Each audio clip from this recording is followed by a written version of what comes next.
Friends, ನನ್ನ ಶನಿವಾರದ mini ವ್ಲಾಗ್ಗೆ ಎಲ್ರಿಗೂ ಸ್ವಾಗತ. ಯಾರೆಲ್ಲ ನನ್ನ ಚಾನಲ್ ನೋಡ್ತಾ ಇದ್ದೀರಾ ಪ್ಲೀಸ್ ಸಬ್ಸ್ಕ್ರೈಬ್ ಮಾಡ್ಕೊಳ್ಳಿ ಅಂತ ಹೇಳ್ತಾ, ಸೊ ಇವತ್ತು ಮನೆಯಲ್ಲಿ ಮನೆಯಲ್ಲೇ ಇದ್ದ. ಸೊ ಸ್ಕೂಲ್ ಇವತ್ತು ಸ್ಯಾಟರ್ಡೇ ಟೈಮು, ಅವನಿಗೆ ಸ್ಕೂಲ್ ಇರೋದಿಲ್ಲ. ಸೊ ಹಾಗಾಗಿ ಸ್ವಲ್ಪ ಮೇಲೆ ಟೆರೆಸ್ ಮೇಲೆ ನೀರು ಹಾಕೋಣ ಅಂತ ಹೇಳ್ಬಿಟ್ಟು, ಗಿಡಕ್ಕೆ ನೀರು ಹಾಕೋಣ ಅಂತ ಹೇಳ್ಬಿಟ್ಟು ಬಂದಿದ್ವಿ. ಬಟ್ ಗಿಡಕ್ಕೆ ನೀರು ಹಾಕೋದಿಲ್ಲರೂ ಎಕ್ಸ್ಟ್ರಾ ಆಗಿರಲಿ. ಸೊ ನನಗೆ ನನ್ನ ಮಗನ ಗಾಡಿಗೆ ಅಂದರೆ ಆಟ ಆಡೋಂಥ ಸಾಮಾನು ಎಲ್ಲ ತೊಳೆಯೋದು, ಟಾಯ್ಸ್ನೆಲ್ಲ ತೊಳೆಯೋದೇ ಒಂದು ಸಂಭ್ರಮ ಆಗಿಬಿಟ್ಟಿರುತ್ತೆ. ಅದನ್ನೆಲ್ಲ ತೊಳೆದು ಎಲ್ಲ ನೀಟಾಗಿ ಕುಂಕುಮ ಎಲ್ಲ ಇಟ್ಟು ಪೂಜೆ ಮಾಡಿ ಅದೆಲ್ಲ ಮಾಡೋ ಹೊತ್ತಿಗೆ ನಾನು ವೆಯ್ಟ್ ಮಾಡ್ತಾ ಇರಬೇಕು. ಮತ್ತೆಲ್ಲ ಏನಾದರೂ ಎಡವಟ್ಟು ಮಾಡ್ತಾ ಇರ್ತಾನೆ ಅಂತ ಹೇಳಿಬಿಟ್ಟು ಅದನ್ನೆಲ್ಲ ನೋಡ್ಕೊಳ್ತಲೇ ಇರಬೇಕು. ಹಾಗಾಗಿ ಇವನಿದ್ರೆ ನನಗೆ ಕೆಲಸನೂ ಕೂಡ ಆಗೋದಿಲ್ಲ. ನೋಡಿದ್ರಲ್ಲ, ನೋಡಿ ಇಲ್ಲಿ ನಿಮಗೆ ಪೂಜೆ ಹೂವು ಎಲ್ಲ ಹಾಕಿ ನೀಟಾಗಿ ಎಲ್ಲ ಕ್ಲೀನ್ ಮಾಡಿ ಮಡಗ್ತಾನೆ. ಸೊ ಇವನಿಗೆ ಏನಾದರೂ ರಜಾ ಸಿಕ್ತು ಅಂದರೆ ಸೇಮ್ ಇದೇ ಥರನೇ ಅವನು ಬಳಸೋವಂಥ ವಸ್ತುಗಳನ್ನೆಲ್ಲ ನೀಟಾಗಿ ವಾಶ್ ಮಾಡಿಕೊಂಡು ಎಲ್ಲಿ ನೀರು ಸಿಗುತ್ತೋ ಅಲ್ಲಿ ಹೋಗ್ತಾನೆ, ಅಲ್ಲಿ ನೀಟಾಗಿ ವಾಶ್ ಮಾಡ್ತಾನೆ. ಶಾಂಪು ಸೋಪು ಎಲ್ಲ ಹಾಕಿ ತಿಕ್ಕಿ ಎಲ್ಲ ಕ್ಲೀನ್ ಮಾಡಿ ಒಂದು ಲೆವೆಲಲ್ಲಿ ನೀಟಾಗಿ ಅದನ್ನೆಲ್ಲ ಒಂದು ಹನಿನೂ ನೀರು ಬಿಡ್ದಂಗೆ ಅದನ್ನೆಲ್ಲ ನೀಟಾಗಿ ಒರೆಸಿ ಅದನ್ನು ಪೂಜೆ ಮಾಡಿಬಿಟ್ಟು ನಂತರ ಮಿಕ್ಕಿದ್ದು ಏನಾದರೂ ಹೇಳಿದ್ರೆ ಕೆಲಸ ಮಾಡೋವಂಥದ್ದು. ಸೊ ಸ್ಯಾಟರ್ಡೇ ಬಂತು ನನಗಿದೇ ಪ್ರಾಬ್ಲಮ್ಮು. ಸೊ ಇವ್ನು ಏನು ಮಾಡಬೇಕು ಅನ್ನೋದೇ ಗೊತ್ತಿಲ್ಲ. ಮಕ್ಕಳು ಆಟನ ನೋಡೋದಕ್ಕೆ ತುಂಬಾ ಚೆನ್ನಾಗಿರುತ್ತೆ, ಬಟ್ ಒಂದೊಂದು ಸರಿ ಕಿರಿಕಿರಿ ಉಂಟು ಮಾಡಿಬಿಡುತ್ತೆ.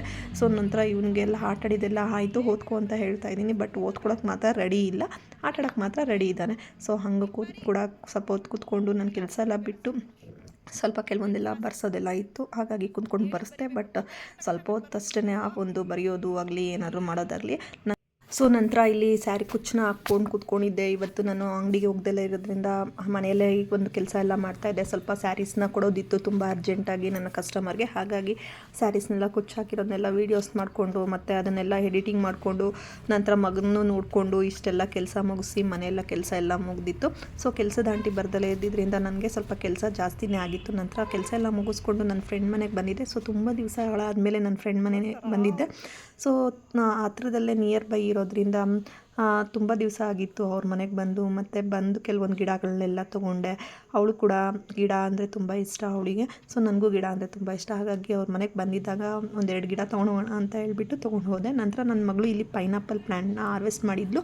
ಸೊ ಅದು ಒಂದು ಸಣ್ಣದಾಗಿ ವೀಡಿಯೋಸ್ನ ಸಹ ಮಾಡಿದ್ಲು. ಪೈನಾಪಲ್ದು ನಾವು ಮನೇಲಿ ಕಟ್ ಮಾಡಿರ್ತಕ್ಕಂಥ ಮೇಲ್ಗಡೆ ಇರೋವಂಥ ಭಾಗನ ಈ ರೀತಿ ಪಾಟಲ್ಲಿ ಹಾಕಿ ಅದರೊಳಗೆ ಬೇರ್ನೆಲ್ಲ ಬರೋವರೆಗೂ ವೆಯ್ಟ್ ಮಾಡಿ ನಂತರ ಅದನ್ನು ಮಣ್ಣಿಗೆ ಹಾಕಿ ಇಟ್ಟಿದ್ದಾಳೆ. ಸೊ ನೋಡಬೇಕು ಪೈನಾಪಲ್ಲು ಯಾವ ಥರ ಬರುತ್ತಾ ಇಲ್ವಾ ಅಂತ ನಾನು ನೆಕ್ಸ್ಟ್ ವೀಡಿಯೋದಲ್ಲಿ ನಿಮಗೆ ತೋರಿಸಿ ಹೇಳ್ತೀನಿ.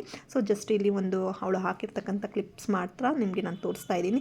ಸೊ ನಂತರ ಮನೆಯಲ್ಲಿ ಎಲ್ಲ ಕೆಲಸ ಎಲ್ಲ ಮುಗ್ದಾದ್ಮೇಲೆ ಸ್ವಲ್ಪ ಮನೆಯಲ್ಲಿ ಕಜ್ಜಾಯ ಮಾಡೋಣ ಅಂತ ಹೇಳಿಬಿಟ್ಟು ಕಜ್ಜಾಯ ಮಾಡ್ತಾಯಿದ್ದೆ. ಸ್ವಲ್ಪ ಕಜ್ಜಾಯದ್ದು ಪಾಕದ ಹಿಟ್ಟಿತ್ತು, ಹಾಗಾಗಿ ಅದನ್ನು ಸ್ವಲ್ಪ ಕಜ್ಜಾಯ ಮಾಡ್ಕೊಳ್ಳೋಣ ಅಂತ ಹೇಳಿಬಿಟ್ಟು ಕಜ್ಜಾಯನೂ ಕೂಡ ಮಾಡಿಕೊಂಡು ಸೊ ಅದನ್ನು ಮಾಡ್ತಾ ನನ್ನ ಮಗಳು ಇಲ್ಲಿ ಅವಳದೇ ಆದ ಒಂದು ಆರ್ಟ್ ಆ್ಯಂಡ್ ಕ್ರಾಫ್ಟ್ ವೀಡಿಯೋ ಮಾಡ್ತಾಯಿದ್ಲು. ಸೊ ಅದನ್ನು ನಾನು ನೆಕ್ಸ್ಟ್ ವೀಡಿಯೋದಲ್ಲಿ ನಿಮಗೆ ಕಂಪ್ಲೀಟ್ ಡೀಟೇಲ್ಸ್ ಆಗಿ ತೋರಿಸ್ತೀನಿ ಅಂತ ಹೇಳ್ತಾ ಇವತ್ತಿನ ವೀಡಿಯೋ ಇಲ್ಲಿಗೆ ಎಂಡ್ ಮಾಡ್ತಾಯಿದ್ದೀನಿ. ಫ್ರೆಂಡ್ಸ್, ಯಾರೆಲ್ಲ ನನ್ನ ಚಾನಲ್ ನೋಡ್ತಿದ್ದೀರಾ ಪ್ಲೀಸ್ ಸಬ್ಸ್ಕ್ರೈಬ್ ಮಾಡ್ಕೊಂಡು ನೋಡಿ ಅಂತ ಹೇಳ್ತಾ ಥ್ಯಾಂಕ್ ಯು ಫಾರ್ ವಾಚಿಂಗ್.